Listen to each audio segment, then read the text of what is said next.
naman ni Mike. Kay mitingog na og nagmalipayon, nagmapasalamat ang sikat nga OPM band vocalist, singer, writer, idol Boyki human nga migawas na gyud ang desisyon sa korte ug mao kana ang dismissal sa kaso nga giatubang sa asawa ni ini. Ato na lang i-reveal kay mga marites baya mo gauna pa baya mo mga idol nga walay lain pa ang sikat nga OPM singer nga si Chito Miranda.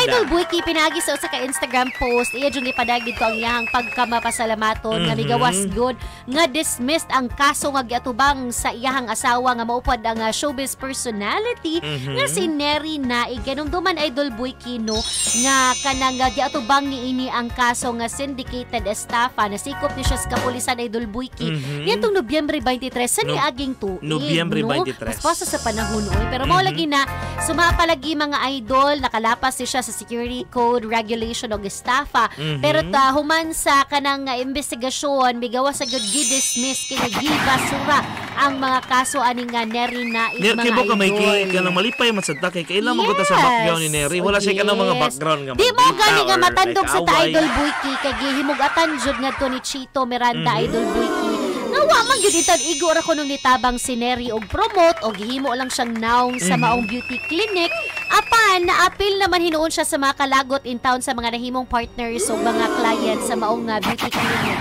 Kaya tungod lagi sa kakulian sa kwarta Idol Boyki.